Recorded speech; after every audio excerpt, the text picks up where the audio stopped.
রয়েছে তারা যে দশম গেটে দাবি করছে সেই দশম গেট ভেঙে দিয়ে আলাদা নিয়োগ কমিশন গঠনের দাবিতে মূলত আজকে শিক্ষার্থীরা কিন্তু শিববাড়ি মূল এলাকায় এসে অবস্থান করছে। তারা মুহুর্মুহু স্লোগান দিচ্ছে। তাদের একটাই দাবি যে ডিপ্লোমা ইঞ্জিনিয়ার যারা রয়েছে তাদেরকে যে গেট দেওয়া হয়েছে সেই গেটটি ভেঙে দিয়ে আলাদা নিয়োগ প্রক্রিয়া সকলকে যেন সমান অধিকার দেওয়া হয় সেই সমস্ত দাবি কিন্তু এখানে তুলে ধরা হচ্ছে। আমরা আসলে জানবো আজকে যে এখানে যে শিক্ষার্থীরা রয়েছে তারা কেন মূলত এই আন্দোলন করছেন। আপনাদের আজকে যে ব্লকের কর্মসূচি পালন করছেন এটা কেন? আমাদের এই প্রকৌশল খাতে বর্তমানে যে সংকট চলমান রয়েছে এই সংকট সমাধানের লক্ষ্যে আমাদের ডুয়েট শিক্ষার্থীরা 4 দফা দাবি দিয়েছি। এই 4 দফা দাবিকে আমরা তুলে ধরার জন্য আজকে আমাদের এই কর্মসূচি। আমাদের এই 4 দফা দাবির প্রথম দাবিটাই হচ্ছে যে আইবি মেম্বারশিপ ব্যতীত কেউ নামের আগে ইঞ্জিনিয়ার ব্যবহার করতে পারবে না।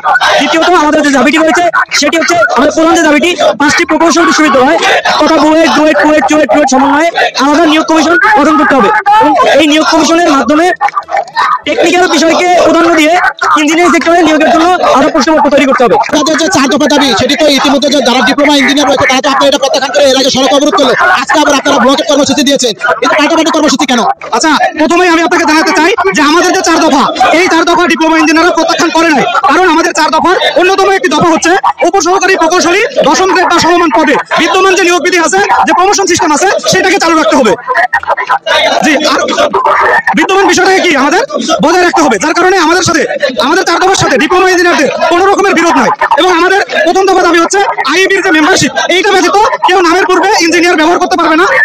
প্রকৌশল খাতে যে 9ম গ্রেডে সেখানে কি যে আমাদের যে নিয়োগ সেটাকে বৃদ্ধি করতে হবে।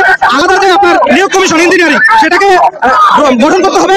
এর বাইরে আমাদের যে দাবিগুলো আছে তার মধ্যে রয়েছে যে আমাদের যে আলাদা যে পে স্কেল, যেমন আমাদের যে 9ম গ্রেডে বিএসসি ইঞ্জিনিয়ারদের যে এন্ট্রি পোস্ট সেখানে হয় কি আমাদের দেশে যে বিদ্যমান শ্রম আইন সেই শ্রম আইন সঠিকভাবে মানা হয় না। একজন বিএসসি ইঞ্জিনিয়ারদের যে ধরনের প্রাপ্য সুযোগ সুবিধা সেটা যে পাওয়ার কথা সেটা তারা পায় না। তো সেই ক্ষেত্রে তাদের যে কর্মপরিধি সেটাকে বৃদ্ধি করতে হবে। এবং সর্বশেষ দাবি হচ্ছে বিদ্যমান যে নিয়োগগুলো আছে সেই নিয়োগ আপনি আসলে কিভাবে আসলে আমাদের যে ডুয়েটের যে 4 দফা আছে এই 4 দফাতে বর্তমানে বিএসসি এবং ডিপ্লোমাতে যে সংকট এই সংকট নিরসনে ইনশাআল্লাহ কাজ করবে।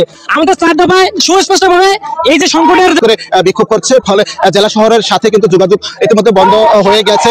তো মুহুর্মুহু স্লোগান দিচ্ছে শিক্ষার্থীরা। আমরা দেখছি শিক্ষার্থীরা যেটি দাবি করছেন তারা আলাদা নিয়োগ কমিশন দাবি করছেন, আলাদা নিয়োগ কমিশন গঠন করে যে নিয়োগ দেওয়া হয় বিশ্ববিদ্যালয়ের যে সমস্ত শিক্ষার্থীরা রয়েছে বিশেষ করে প্রকৌশল বিশ্ববিদ্যালয়গুলোতে তাদের আলাদা নিয়োগ কমিশন গঠন করে যেন নিয়োগ প্রক্রিয়া স্বচ্ছ হয় সেই সমস্ত দাবি তুলে নিয়ে আজকে কিন্তু এই সড়ক অবরোধ কর্মসূচি সেটি পালিত